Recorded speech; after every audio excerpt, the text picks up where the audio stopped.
Hello students, welcome to geometry-school.in।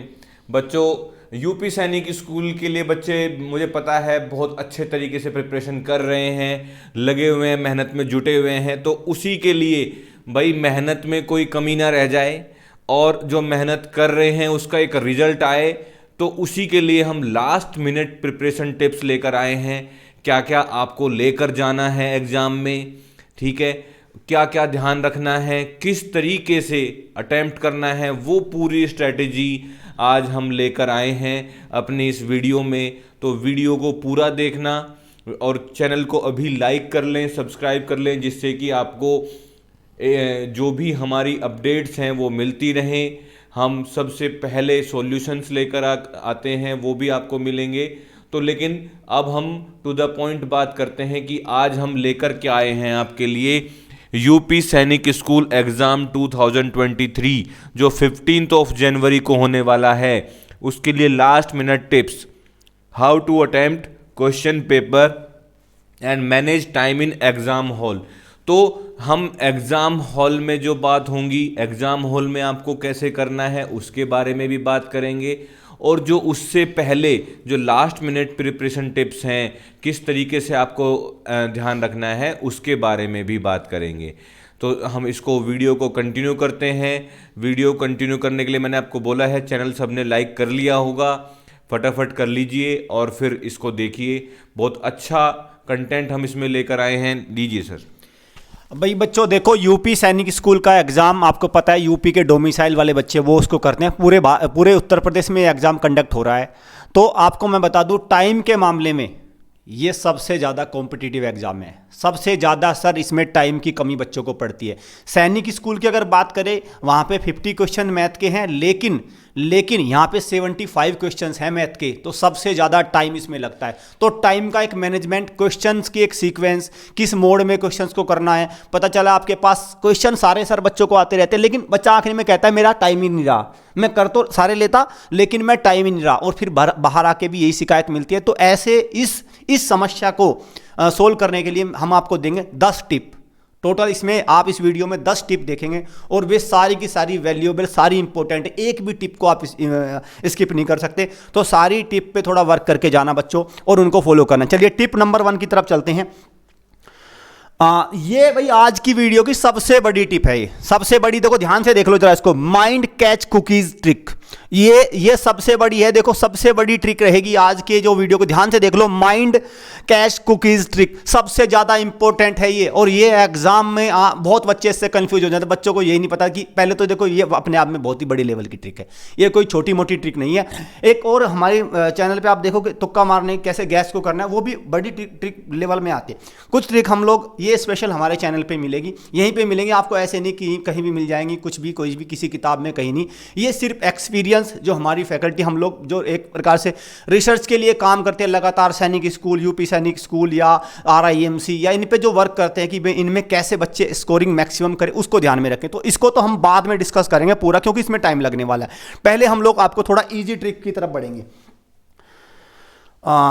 देखिए भाई, ये सर टिप है। सर बच्चे क्या करते हैं, सर देखो बच्चे आइटम्स को इन पे कोई ध्यान ही नहीं रहता। सर क्या कहेंगे इस पे सर? हाँ, देखो इसमें बहुत सारी चीज़ें रहती हैं, जैसे tip 2 items to carry in exam. भाई क्या क्या लेकर जाना है, ये चीज़ें मेरे पास खुद फ़ोन आया है कि भाई सर वो वीडियो बना दो जिसमें ये बताओ कि क्या क्या लेकर जाना है। तो पेरेंट्स नहीं समझ पाते हैं बहुत बार। और जो सर ने अभी एक बात बोली थी कि जो रिसर्च हम करते हैं कि किस तरीके से, तो जो सर ने तुक्के वाली एक वीडियो बनाई थी, और जो आज ये जो टिप 1 लेकर आए हैं, इसी बारे में मैं कुछ आपको ऐड करना चाह रहा हूँ इसमें सर, कि बच्चे क्या करते हैं वहाँ पर क्वेश्चन कैसे अटैम्प्ट करें।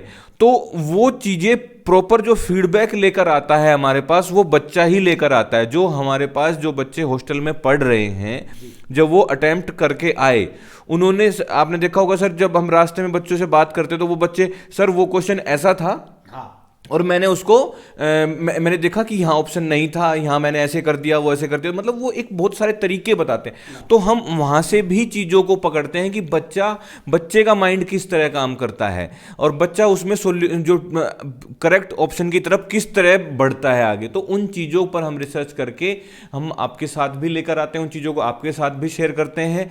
तो बच्चों वीडियो को पूरा देखना। अभी मैं यहाँ पर बात करता हूँ एडमिट कार्ड सब प्रॉपर प्रिंट करा लो अच्छे तरीके से, और उसमें ओरिजिनल आईडी प्रूफ लेकर जाना है। आधार कार्ड हो आपका, original ID proof with photo, जो फोटो वाला आईडी प्रूफ होता है वो लेकर जाना है। ब्लैक बॉल पॉइंट पेन, ये बात बहुत ध्यान से रखनी है आपको, black ball point pen, blue नहीं ब्लैक लेकर जाना है आपको। और फोर्थ है पीपी, पासपोर्ट साइज फोटोग्राफ, एक फोटोग्राफ आपको वहाँ पर भी चिपकेगा। तो वो आप उसमें जब देखोगे तो एडमिट कार्ड को देखोगे तो वहाँ पर आपको सारा साफ साफ दिख जाएगा, उसमें लिखा हुआ है पासपोर्ट साइज फोटोग्राफ कहाँ लगना है, वो भी आपको लेकर जाना है। ठीक है, आगे बढ़ते हैं टिप्स। सर इसमें एक बार मैं बताऊंगा सर, इस बार जैसे हम सेंटर पे थे, हम पहली बार भी हर सेंटर पे भी एनालिसिस पे जाते हैं, हम लोग देखते हैं, आप लोग देखते भी होंगे सर। वहाँ पे मैं देख रहा था कि जब एंट्री हो रही थी तो कम से कम ज़्यादा नहीं सर 20 से 30 पेरेंट्स ऐसे थे जिनका कहना ये था कि हम तो आधार कार्ड ही नहीं लेके आए। हाँ। मतलब उनके मोबाइल में ही कोई आधार कार्ड था बच्चों का और वो एडमिट कार्ड था बस। तो अब वो आखिरी समय में पैनिक कर गए, अब भाई आप ऐसा मत करना। और मुझे लगता है सर उसमें से 2-3 का एग्जाम छूट भी गया क्योंकि गेट क्लोज हो जाते हैं, फिर एक टाइम हो जाता है। तो भाई आप ऐसी गलती मत करना। अपनी ये 4 चीजें जो है, admit card, original ID proof, बहुत सारे सर मोबाइल में ले जाते हैं, मोबाइल वाला नहीं चलेगा, ओरिजिनल आपको उसकी फोटो स्टेट वहाँ पे दिखाई जाती है, दिखाना होता है वहाँ पे, वो ये चलेगा। और आपका ब्लैक बॉल पॉइंट पेन और ये पीपी साइज, तो भाई इसको आपको ध्यान रखना है। ठीक है भाई बच्चों, चलिए ये हो गया आपका टिप नंबर 2। टिप नंबर आपके नेक्स्ट पे आते हैं। ठीक है भाई, ये बहुत सर बहुत बड़ी, मैं सबसे बड़ी अगर मैं कहूँ, देखो पहली वाली तो है, उसमें तो देखो उसका तो कोई तोड़ नहीं है ये, लेकिन ये इसको भी आप एक बहुत ही बड़ा वो मान के चलिए ट्रिक। क्या ट्रिक है ये? Do not waste your time in wrong misprint confusing questions. मैं बार बार हमारे पहले भी सेशन हुए हैं सर, हमने बच्चों को खूब समझा के थक चुके हैं। और मुझे लगता है कि अब तो कुछ बच्चे को तो समझ में आ गई, लेकिन कुछ बच्चों को ये सीरियस नहीं ले रहे हैं। क्यों? क्योंकि बच्चे क्या करते हैं सर, वहाँ पे जैसे एग्जाम हॉल में कोई क्वेश्चन गलत दिख गया या उनसे नहीं समझ में आ रहा है, वो क्या करते हैं, वहाँ पे बच्चे बन जाते हैं एग्जामिनर रिसर्चर। और वो क्या करते हैं, उस पेपर को लेके पहुँच जाते हैं उसके पास, इन्विजिलेटर के पास, सर ये क्वेश्चन तो गलत है, ये क्वेश्चन में ऑप्शन गलत है। भाई क्या इससे कुछ हो जाएगा? इससे क्या हो जाएगा सर? वैसे नहीं, देखो सही कह रहे हैं आप सर। इसमें देखो बच्चों, जो है वो सबके लिए है। आप वहां पर इस तरीके का दिमाग लगाकर टाइम वेस्ट बिल्कुल नहीं करना है। इन्विजिलेटर के पास आप जाओगे, सर इस क्वेश्चन में ये है, जो है एज इट इज है आपके सामने है ना, उसमें वो ठीक करा सकता, वो आपका स्कूल का उसी टीचर द्वारा बनाया गया एग्जाम नहीं है। वो वहाँ होता तो वो टीचर ठीक करा देगा, लेकिन वो बोर्ड से आया है, वो वहाँ ठीक होना भी नहीं है। जी। ठीक है, तो इसलिए उसमें टाइम बर्बाद नहीं करना है। जो आपको आता है उसको टिक करो, नहीं आता है तो उसमें जो आपको बेस्ट ऑप्शन लगता है उसको आप सेलेक्ट करोगे, तो वहाँ पर सबको नंबर मिलते हैं, सबको मिलते हैं। सर इसमें बस यही होता है कि बच्चे जैसे स्कूल में होते हैं ना अपने, कि भाई कोई क्वेश्चन गलत हुआ तो मास्टर के पास पहुंच गए। भाई वहाँ पे वो टीचर सीईटी वो लखनऊ से बना है, उसको सरकार ने बनाया है, वो उसको कोई नहीं चेंज कर सकता है। तो सेंटर पे लोग तो उनकी तो ड्यूटी लगी है टीचर्स की, वो कुछ नहीं कर सकते इसमें। तो इसको ध्यान रखना, और मिसप्रिंट पे भी ध्यान रखना। आपको उसमें टाइम बर्बाद नहीं करना है, क्योंकि टाइम का ही तो खेल है इस पेपर में। भाई टाइम का ही तो खेल है सर। देखो कहने को ये बात सब बच्चों को पता है कि भाई फिल ऑल द सर्कल। मैं ये क्यों कह रहा हूं फिल ऑल द सर्कल? क्योंकि इसमें नेगेटिव मार्किंग इसमें नहीं है, इस पेपर में कोई नेगेटिव मार्किंग नहीं है। तो सर ऐसे में अगर मान के चलो पूरे सर्कल भर भी लेगा तो क्या हो जाएगा? भाई क्या हो जाएगा ये बताओ, अगर आपको पूरे सर्कल इसमें भरने चाहिए ना। हाँ। इसमें देखो बच्चों, आपको जो आपने क्वेश्चंस कर लिए, प्रॉपर तरीके से आप स्ट्रेटेजी बनाओगे कि आपको कौन से पोर्शन को पहले करना है, आप करते हुए चले गए। जो आपको बच रहे हैं तो आपको छोड़कर नहीं आने हैं, क्योंकि there is no negative marking. आपको उनको अटेम्प्ट करके आना है। उनमें सारे जो सर ने लिखा है फिल ऑल द सर्कल, जो आपको सर्कल हैं वो सारे फिल करने हैं। जब कर दोगे तो आपको बेनिफिट ही मिलने वाला है, नेगेटिव कुछ भी नहीं होगा, कोई भी आपका इसमें नुकसान नहीं होने वाला है। ठीक है बच्चों। एक मैं वो थोड़ा सा बीच में अभी देख रहा था मैं मोबाइल में, तो वो मैं ये बताने वाला था आपको, दो फोटो लगेंगे वहाँ पर। एक कैंडिडेट कॉपी होगी, उसमें से निकाली जाएगी, एक ऑफिस कॉपी है। तो आप 2 फोटो लगा लेना बच्चों। उसमें से एडमिट कार्ड में से निकलेगा, एक ऑफिस कॉपी चली जाएगी, एक आपके पास रहेगी। तो 2 फोटो लगेंगे। जो फोटो आपके पहले से लगे हुए हैं उसी के बराबर में एक एक फोटो लगना है। तो मतलब सर यहाँ पे क्या है, 2 फोटोग्राफ आप लेके जाना है। हाँ। इसको देखे जाए तो यहाँ पे 2 पासपोर्ट साइज फोटोग्राफ। हाँ, 2 पासपोर्ट साइज फोटोग्राफ आपको वहाँ पर लगा लेने हैं। और यहाँ पर कैंडिडेट कॉपी और एक ऑफिस कॉपी वहीं से निकल कर अंदर चली जाएगी, आपके पास कैंडिडेट कॉपी बचेगी। ठीक है, उसमें लिखा तो ये है कि आपको वही जो आपने at the time of filling the form photo लगाया है वही लगाना है। कोशिश करो वही लगाओ, नहीं है तब दूसरा आप लगा लेना, अदरवाइज कोशिश करना कि वही लगा लेना।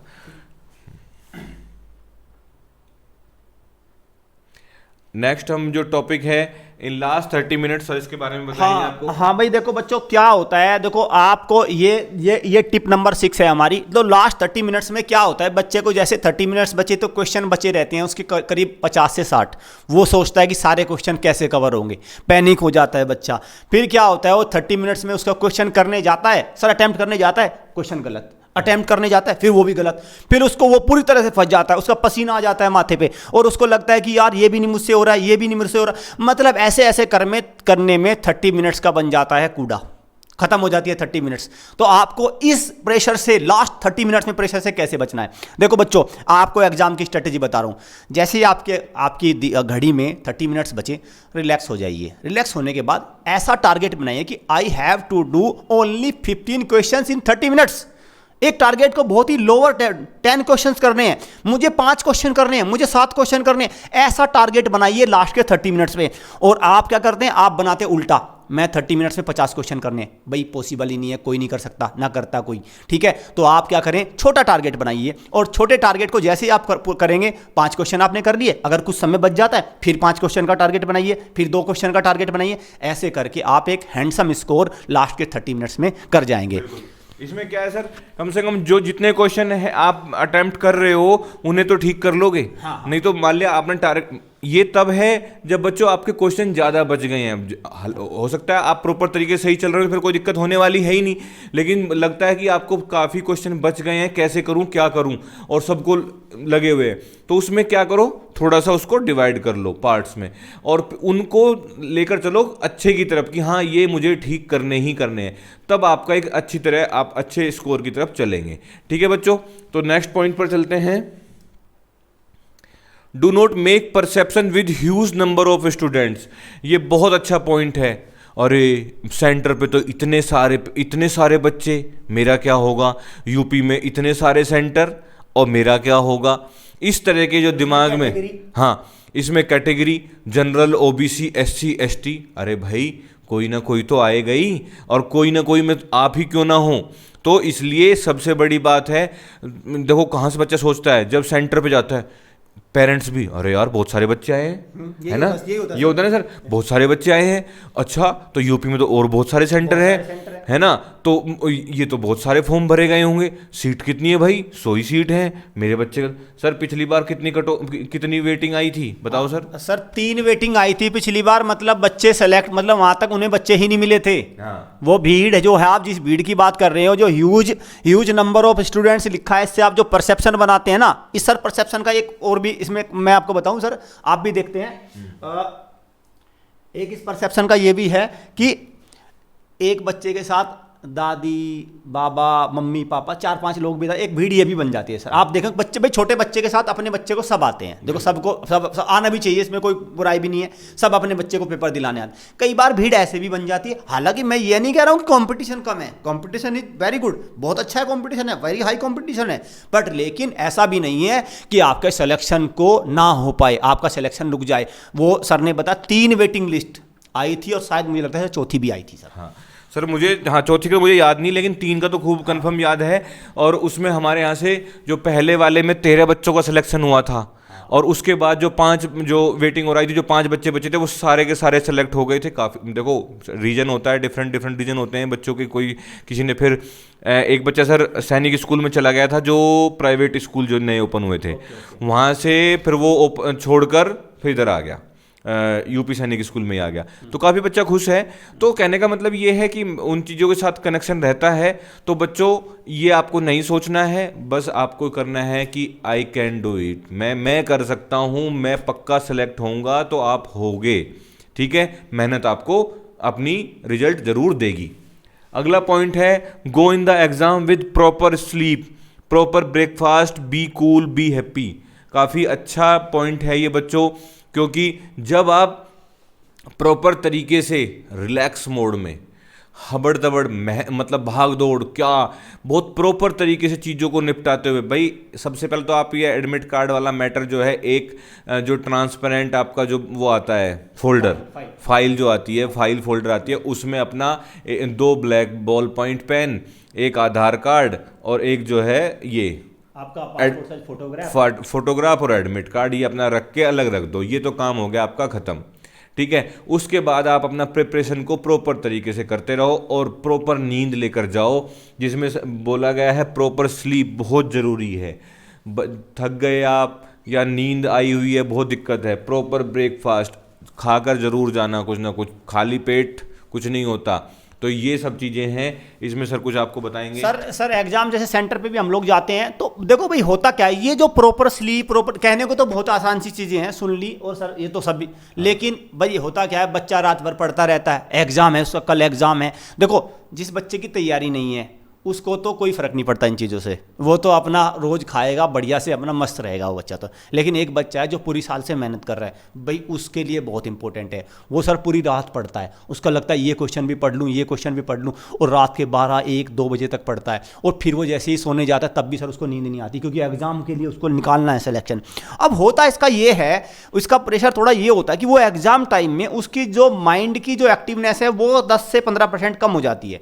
वो फिर जो सिली मिस्टेक्स है ना, जैसे कहीं पॉइंट डेसिमल की मल्टीप्लाई है, या कोई चीज़ को अगर ऑप्शन में यस लिखा है तो नो पढ़ लेना, या इनमें से कौन सा ऑप्शन फॉलो नहीं करता तो वो फॉलो पे निशान लगा देता है, या सर्कल गलत भर दे। तो ऐसी जो मिस्टेक्स है वो उसकी एक्टिवनेस की वजह से जो डल हो जाती है, रात की नींद ना लेने की वजह से, प्रॉपर उठने, ब्रेकफास्ट नहीं, इनसे उस पर फ़र्क पड़ता है। तो आपको क्या करना है भाई, इसको अवॉइड करना है, इसको कोशिश करना कि रात के 9-10 बजे जो आपका टाइम होता है उसी पे सो जाओ और बिल्कुल रिलैक्स होके जाओ। हाँ भाई देखो ये स्किप क्वेश्चन, देखो भाई ये देखो कितना छोटी सी बात लिखी हुई है। अगर कोई क्वेश्चन में टाइम लग रहा है तो स्किप कर दो, सर ये बहुत छोटी सी बात लिखी है, लेकिन मैं बता दूं भाई, इसको 100 में से 99 बच्चे फॉलो नहीं कर पाते। 100 में से 99 बच्चे इसको फॉलो नहीं कर पाते। होता ये है, जैसे कोई सीरीज का क्वेश्चन आ गया, देखो आपको एक्चुअल बता रहा हूँ कैसे होता है। सीरीज का क्वेश्चन आ गया, बच्चा क्या करेगा, उसको करता रहेगा, उसको खुद भी पता नहीं चलेगा कि वो 10 मिनट इसमें खर्च कर चुका है। बाद में जब उससे बनेगा नहीं, फिर क्या करेगा, एक बार फिर उस पे घूम के आ जाएगा, उस 5-7 मिनट फिर खराब कर देगा। कहने को तो बहुत ईजी थी, लेकिन एक क्वेश्चन पे अगर 20 मिनट कर दोगे आप तो कैसे होएगा। या मैथ का कोई क्वेश्चन है, इसमें कैलकुलेशन आपको लग रहा है नहीं बन जाना, लगता है बन जाएगा, अब बन जाएगा, अब बन जाएगा, अब बनने में पेपर का काम तमाम हो जाता है। तो आपको ये जो आपका जो जिस क्वेश्चन में आपको लग रहा है ना टाइम लग रहा है, उसको तुरंत आपको डिसीजन लेना है, स्किप करिए, आगे बढ़िए। बिल्कुल सर, आपने जो बात बोली ना, जो क्वेश्चन का स्किप क्वेश्चन वाला मैटर है, ये बिल्कुल सही आपने बोला कि बच्चा जो है लगा रहता है कि नहीं मैं कर सकता हूँ, मैं कर सकता हूँ, लेकिन वो क्या होता है, वो टाइम निकाल तो देगा, वो कर देगा, लेकिन टाइम जो है बहुत ज़्यादा लग रहा है। सर ये देखो ना, आप निकाल तो वो उसको देता ही है 15 मिनट में, लेकिन वो दूसरी तरफ वो हार चुका होता है वहाँ पे। जब वो 15 से 20 मिनट करके उस क्वेश्चन को कर लेता है ना, तो उसकी जीत नहीं होती, वो वहीं हार जाता है। 20 मिनट का मतलब तो 10 क्वेश्चन होने थे भाई, वो उससे क्या मिलने वाला। तो आपको इसको ध्यान रखना है भाई। और अब भाई देखो ये सबसे वो भी करेंगे, हाँ ये भी है, देखो भाई लास्ट में छोटी सी स्ट्रेटेजी है, ये भी इंपॉर्टेंट है कि भाई आखिरी में सारा कुछ पढ़ने में मत करो, यहाँ से पढ़ लूँ, वहाँ से पढ़ लूँ, वो पूरी किताब पढ़ लूँ, ये आर.डी. शर्मा पढ़ लूँ, ये सारे आजकल आर.डी. शर्मा से भी क्वेश्चन आ रहे हैं सर, वहाँ से पढ़ लूँ, यहाँ से पढ़ लूँ। जो आपका छोटा सा कंटेंट है उसको, छोटा सा जो आपके नोट्स है उन्हीं में से पढ़ो, जो आपने पढ़ा हुआ है उसी को पढ़ो, जो आपने पढ़ा हुआ है। अलग से सर कुछ पढ़ने में कोई फायदा नहीं है लास्ट में। नहीं, कुछ नया पढ़ना है तो सब जगह से देखो, ये तो काफी पुरानी चीजें हैं कि नया पढ़ोगे एंड टाइम पर कुछ नहीं, पुराना भी लगेगा, अरे ये इतना बचा हुआ है, मैथ कहाँ था पूरे दिन, पूरे साल भर में कहाँ था। तो इसलिए जो आपने पढ़ लिया है उसको रिवाइज करो, जो टॉपिक हैं उन टॉपिक्स में मैक्सिमम जितने क्वेश्चंस आप जो अभी कर रहे हो उनको प्रैक्टिस करते रहो, नया नया कुछ मत पढ़ो। ये है ना, busy in reading everything, everything तो बहुत बड़ी चीज़ होती है, एवरीथिंग करोगे तो काफ़ी बड़ी चीज़ हो जाएगी। इसलिए जो चीज़ें हैं उनको प्रिसाइजली करते रहो, प्रैक्टिस करते रहो, रिजल्ट जरूर 100% आपका पॉजिटिव आएगा। नेक्स्ट पॉइंट पे चलते हैं भाई। हाँ बच्चों, ये देखो, हमने बताया था शुरुआत में, सर ने बताया था, हमने बताया था कि ये सबसे बड़ी ट्रिक है। जरा ध्यान से देखो क्या लिखा है, mind catch cookies trick. Catch means cash. आपने मुझे इतना बताया, आजकल बच्चे कंप्यूटर में एडवांस हो गए। कैश कुकीज मेमोरी तो आपने सुनी होगी, कैश कुकीज मेमोरी। देखो मैं इसको थोड़ा सिंपल वे में बताता हूँ। जब भी आप अपने कंप्यूटर उसमें होते हो, जो भी काम करते हो, गूगल पे सर्च करते हो, वो आपकी मेमोरी में ऑलरेडी सेव हो जाता है, तो बार बार वही चीज़ें दिखाता रहता है। तो अगर आपको उसको चेंज करना, तो रिफ्रेश करना होता है या इनकॉग्निटो मोड में करना होता है, रीस्टार्ट करना होता है, जिससे वो एक नई डेटा को लेता है। मतलब एक ढर्रे पे ही चलते रहना। इसको और भी कहूँ तो मैं एक ढर्रे पे चलते रहना, एक चीज़ दिमाग में बैठ जाना, एक चीज़ दिमाग में बैठ जाना। अब देखो ये एग्जाम में होता क्या है, एग्जाम में होता ये है, लेट अस सपोज आप पेपर दे रहे हो और आपने कोई क्वेश्चन आपने किया और उसमें आया कि कोई सीरीज का क्वेश्चन है, और सीरीज के क्वेश्चन में बच्चों आया वहां पे 2, ठीक है, और ये लिखा है 12, और आपके माइंड ने उसको कर लिया रीड 21। ये सबसे कॉमन है। अब उस सीरीज के क्वेश्चन को आप बना रहे हैं, आप उसको क्या कर रहे हैं, आपके माइंड ने 21 को रीड कर लिया, लिखा 12 है, आप उसको रीड करते जाने। क्वेश्चन आप सही पढ़ रहे हैं, आपके माइंड में बैठ चुका है, वो लगातार चल रहे हैं, लगातार चल रहे हैं, लेकिन क्वेश्चन बन नहीं रहा है। आपको ये लगेगा कि इतना इजी क्वेश्चन बन कैसे नहीं रहा, सब कुछ तो सही कर रहा हूं। और ऐसे करने में हमने बताया कि 20 से 25 मिनट जो खराब हो जाते हैं ना, वो ऐसे, और ऐसे 4 से 5 क्वेश्चन होते हैं। तो ऐसे 4 से, क्योंकि आपके माइंड ने उसको रीड कर लिया पहले ही 21, पहले ही रीड हो चुका है वो, और वो इतनी आसानी से चेंज नहीं हो सकता। अब उसको चेंज करने का तरीका मैं आपको बताता हूं। करना क्या होता है भाई बच्चों, करना ये होता है कि जैसे ही आपने वो तो क्वेश्चन देखा, तो ट्रिक नंबर 1 लगेगी पहले कि स्किप करो। स्किप करने के बाद उस पर स्टार लगा लो या कुछ भी निशान लगा लो, और क्या करना है, फिर उस पर बाद में आना है, और बाद में जब आओ तो उसका रीडिंग मीडियम चेंज करना है। आपको क्या करना है, रीडिंग मीडियम। पहले आपने हो सकता है इंग्लिश में पढ़ा हो क्वेश्चन, अब उसको हिंदी में पढ़ना है, क्योंकि दोनों भाषाओं में लिखा हुआ है। अगर पहले आपने हिंदी में पढ़ा हो, तब उसको पढ़ना है इंग्लिश मीडियम में। नंबर 2, उसको करने की अप्रोच आपको बदलनी है। हो सकता है पहले आपने सीधा सीधा जोड़ के किया हो या कोई ट्रिक लगा किया हो, इस बार उसको बेसिक से करना है, उस बार उसको बेसिक कैलकुलेशन से करके देखना है। तो ये है आपकी माइंड कैच कुकीज ट्रिक।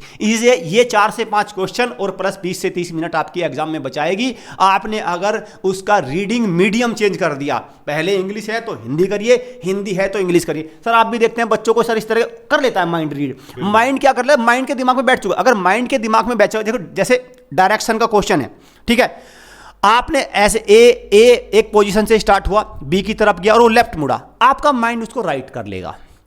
या राइट भी नहीं किया तो आप लेफ्ट उसको ऐसे कर रहे हैं, होना लेफ्ट है लेकिन आप उसको राइट कर रहे हैं, तो वो आपका ट्री डायग्राम जो होता है, जो डायरेक्शन का वो बनता है चार्ट, वो आपके माइंड ने रीड कर लिया। लेकिन अगर आप उसको चेंज करना चाहते हैं तो आपको उसका लैंग्वेज बदलनी पड़ेगी। जैसे ब्लड रिलेशन के क्वेश्चन है, मैथ में बहुत सारे क्वेश्चन होते हैं जिसमें आपके माइंड में सेट हो जाती हैं वो चीज़ें। उसके लिए कंप्यूटर को भी रिफ्रेश करना होता है, आपके माइंड को भी रिफ्रेश करना होता है इसके लिए। इसलिए ये ट्रिक बहुत बड़ी ट्रिक है भाई, 5 से 6 क्वेश्चन आपको इसमें बच जाते हैं।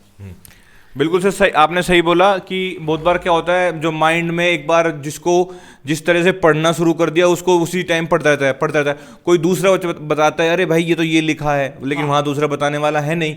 तो सर ने जो सही तरीका बोला उसका कि आप उसका मीडियम चेंज कर दो, उसका थोड़ा अपना परसेप्शन बदलो कि किस तरीके से मैं उसको दूसरे तरीके से पढ़ सकता हूँ। तो हो सकता है वो 21 की जगह जो 12 आपने पढ़ा या 12 की जगह 21 पढ़ा, या आपने बहुत बार क्या होता है जैसे सिंपल इंटरेस्ट में है कंपाउंड है क्वेश्चन, कंपाउंड एंड एनुअली या रेट का कोई डिफरेंस वो आ गया क्वार्टरली, तो वो ब्रेक भी ले सकते हैं सर। हाँ। इसमें क्या है, टाइम का ब्रेक ले लीजिए आप। जैसे आपने मीडियम तो हो ही गया भाई, वो टाइम को अब क्या करो, आप ब्रेक ले लो। मतलब उस क्वेश्चन को स्किप करके बाद में, तब तक माइंड से वो डेटा भाई देखो, एक क्वेश्चन को आपने मान के चलो शुरुआत में लिया और फिर उसको आप 30 मिनट बाद कर रहे हो, उसके बाद में आपने बहुत सारे क्वेश्चन भी तो कर लिए हैं, तो वो डेटा आपके माइंड से स्किप हो चुका होगा। अब उसको आप फ्रेश रीड करेंगे, फ्रेश करेंगे। हाँ, वही उसमें हम यही कह सकते हैं, प्लीज रीड अ फ्रेश, कि भाई हम उसको फ्रेश माइंड से पढ़ेंगे तो हो सकता है वो फिर से, अरे ये तो ये था, मैं जब से इसको क्या पढ़ते हुए चल रहा हूं। ठीक है, तो आगे चलते हैं। यही है, इसके बारे में आपको ये दिख रहा होगा, ज्योमेट्री स्कूल हॉस्टल। जो कोई बच्चा तैयारी करना चाहता है, यूपी में ही आपका हॉस्टल है हमारा। सैनिक स्कूल, मिलिट्री स्कूल, यूपी सैनिक स्कूल के लिए जो तैयारी करना चाह रहे हैं बच्चे, तो वो हमारे हॉस्टल के साथ जुड़ सकते हैं। डेली क्लास 24/7 मॉनिटरिंग है, साफ सुंदर हवा, साफ सुंदर इलाका। आप आके विजिट करो। सबसे पहले आपको weekly mock test, live test, वो तो आप हमारे यूट्यूब पर देख सकते हो। जो हमारे शॉर्ट्स भी हैं वहाँ देखना आपको कि किस तरह से मेहनत होती है, किस तरीके से बच्चों को हर एक चीज़ पर ध्यान दिया जाता है। सर आपने मेहनत बताया सर, हमें लगता है कि भाई मेहनत ही है। जब एक सैनिक स्कूल में सर हमारे स्टूडेंट 150 में से 150 स्कोर कर रहे हैं। अभी भाई रिजल्ट भी आएगा सैनिक स्कूल का, मैथ्स में से 150 में से 150 स्कोर करना कोई मजाक नहीं है। लेकिन इस बार रीजनिंग में 50 में से 50 और हिंदी में भी 50 में से 50 ऐसे बच्चे भी हैं। यहाँ से रिजल्ट आएगा तभी वो हम उस पर तो एक डिटेल पूरा कन्वर्सेशन होगा, उस पर तो अलग से आएंगे हम लोग। नहीं, आपने सही बोला। मैंने भी एक वीडियो में यही बोला था पहले भी, कि वो तभी भाई प्रत्यक्ष को प्रमाण की वो है, तो इसलिए हमने वो अभी हम बोल नहीं रहे, लेकिन वो सब चीज़ें आपको पता चलेंगी जल्दी। तो इसलिए आप अपना विजिट करें हॉस्टल और अपना एडमिशन कंफर्म करें, जिससे कि आपका बच्चा सेलेक्ट हो सके। Thank you for watching, have a good day, have a nice day, best of luck for your exam.